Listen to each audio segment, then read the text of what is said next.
Let's see what happens in Too Handsome to Handle. We follow the most handsome family in Indonesia, the Mas family. The protagonist is called Kulin. He has a brother named Okis who is a famous influencer with millions of followers and also helps men to get the girls that they want. His father dated 1,200 women before marrying his mother, and his mother has a mustache for comedy purposes, I guess. Because they are handsome, they are of course very rich. But with all of this, Kulin is not happy with him being this handsome because he wants to go outside as he wishes and girls don't go after him like zombies.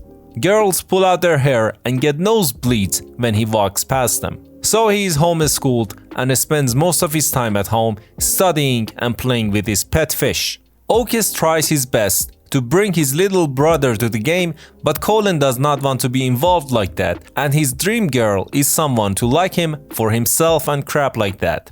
The sick part is that his family can see him in his room because they put cameras there. This is not a good idea to install cameras in teenagers' room. They plan something dark to help their boy socialize. They want to guilt him into going to a school. One night, when Kulin is going to drink some water in the middle of the night, his parents have a fake argument about them being broke and not being able to pay for Kulin's teacher at home, and this makes Kulin feel like crap. Just a normal family, I guess. The next day, Kulin tells them that he wants to go to a school, but he wants to go to an all-boys school. The next day, Okis takes him to a school and there, he does not take off his helmet, but the helmet attracts more attention than his handsome face. Inside the class, he is bullied by Sidi, the classic bully, and his minions, and even when the teacher comes in, she is weirded out and asks him to take off his mask like a normal kid. But his beauty makes the teacher's nose bleed and she falls. They take her to the hospital and the students talk to their principal saying that the new kid is too handsome to handle. Kulin tries to run and return home, but he is captured by Sidi and his gang, and here we realize that Sidi is the principal's son. Sidi and his minions introduce themselves as if they are Marvel superheroes and they want to ask Kulin to do something for them. There is a girl by the name of Amanda and she is so hot and only goes out with handsome boys. So Sidi wants Kulin to ask her to the prom. Sidi leaves Kibo in charge of Kulin and leaves. Kibo has had his fair share of problems with Sidi and afterwards, he and Kulin go to talk to the principal about his son being a total jerk. The principal does not like his son either because he refused to graduate for 3 years. So the principal asks Kulin and Kibo to do what his son says, maybe he will leave the school. Kulin decides to do the task the day after and he sits and talks to Kibo. He is actually kind of happy to finally have a friendship with someone that does not want to get into his pants. The next day, he and Kibo go to a school, which is an all-girls school. These girls don't allow ugly boys inside. Well, Kulin, I guess I'm not coming. But when they see Kulin with a helmet, all of them shout at him to take it off. The helmet, of course.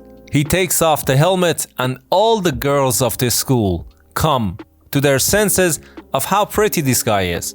They go nuts. Videos of the girls crying, pulling their hair, having nosebleeds, some of them die and all sorts of exorcist crap go viral. Amanda, the model, finally sees that her match has arrived. So of course, she wants to have him. Then we cut to Kulin's house and girls are lining up to see him. Of course they must pay up. Kulin sees this from afar and feels betrayed by his family. He's even madder when people inside his house kill his fish. I mean, that's the darkest thing I've ever said. He's up on a roof and looks at the fish-killing maniacs and suddenly sees a girl sitting there, but unlike other girls, she does not get a nosebleed or have a seizure. She just walks away, so Kulin falls in love with her. He doesn't feel like going home, so he calls Kibo and goes to his house, and Kibo and his grandmother say that he can stay there as much as he wants. Kulin has so much in common with Kibo, and the more time passes, the more they get close. Kibo can be his new fish, I guess. They go to the girls' school again to find a girl that Kulin has a crush on. And they run into Amanda there. They talk and Kulin talks to her about prom and Amanda plays it cool as if she is not seeing the beauty, but as soon as Kulin leaves, her nose starts to bleed. Kulin and Kibo are best friends now and Kibo keeps talking about his crush, Riri. One day, Kulin sees the girl that he likes working at the shop, so he goes to say hi, and suddenly Kibo shows up and we realize that this girl is Riri. He becomes jealous of Kibo, and because of that, he calls his brother for help.